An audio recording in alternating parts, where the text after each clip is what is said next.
Welcome to Hope's Homemade Kitchen. Today we're making some Valentine's Day cookies. These are really fun to make with kids, and they're perfect for a sweet Valentine's Day treat. They're so easy because you start with a box of cake mix and then add in some scrumptious ingredients and you're on your way to some delicious cookies.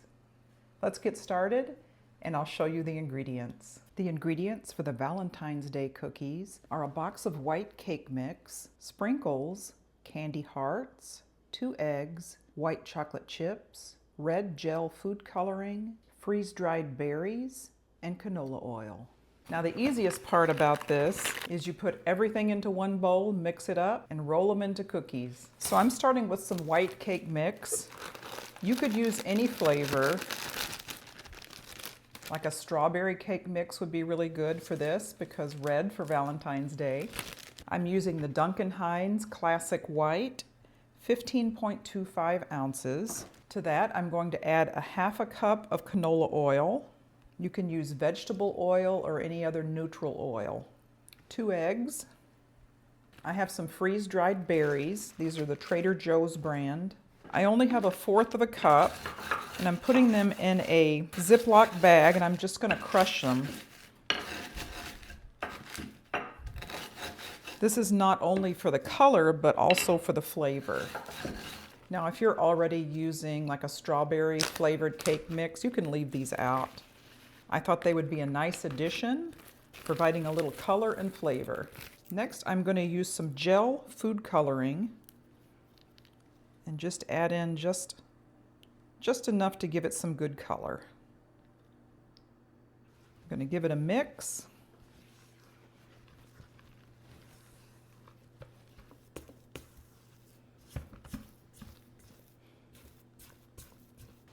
Okay, that gave it a really nice color. I'm going to add in about 1/2 of a cup of white chocolate chips.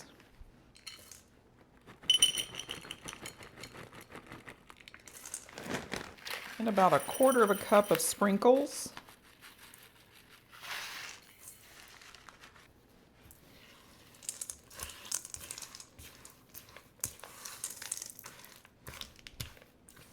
This almost looks like a birthday cake type cookie.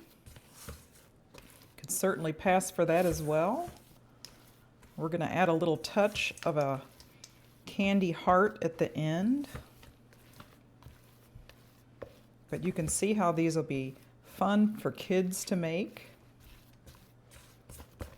I can smell that freeze-dried fruit in there. It smells so good. I'm going to take a baking sheet lined with parchment paper. I'm going to make these cookies pretty big. So I have about a 1½ tablespoon scoop. I'm doing a heaping scoop.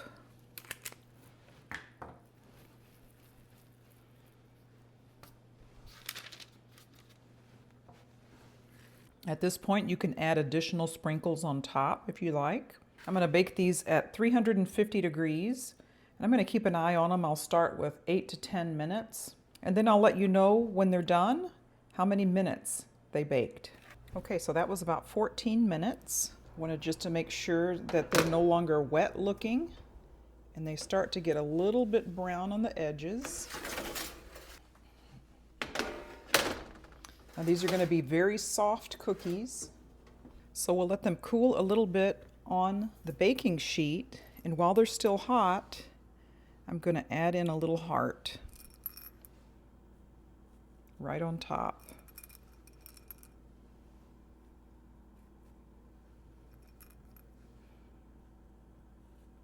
These may remind you a little bit of the Grinch cookies that we made at Christmas time.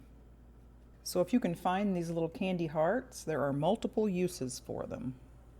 Now, aren't those cute? All right, we'll let them cool a little bit, and then we'll remove them onto a rack and let them cool, and then we'll give them a taste test.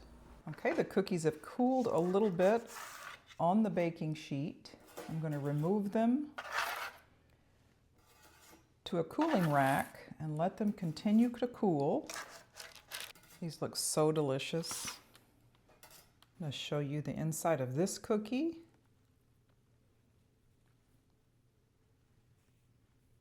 Nice and soft and cakey. Doesn't that look delicious? All right, these haven't cooled absolutely completely, but I think we can give them a taste test. I'll take this one that we broke.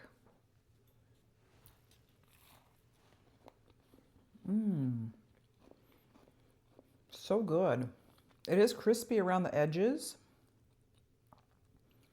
I can taste the freeze-dried fruit in there. There's strawberries, blueberries, and raspberry mix. Really good. Nice, soft, cakey center. Those white chocolate pieces really add a lot to it. And very fun and festive. One idea that I had, if you make the cookies a little bit smaller, you could easily frost them and put sprinkles on them, or even put them together like a cookie with frosting in the middle. Kind of make a Valentine's whoopie pie. That would be delicious. I really hope you make these. They're so easy, and you can make them with a cake mix. How easy is that? Thank you so much for joining me here again on Hope's Homemade Kitchen as we made Valentine's Day cookies. If you haven't done so already, please check out my playlists for desserts, what's for dinner, appetizers, and feel free to subscribe if you haven't done so already and hit the bell for notification of more videos to come. We'll see you next time.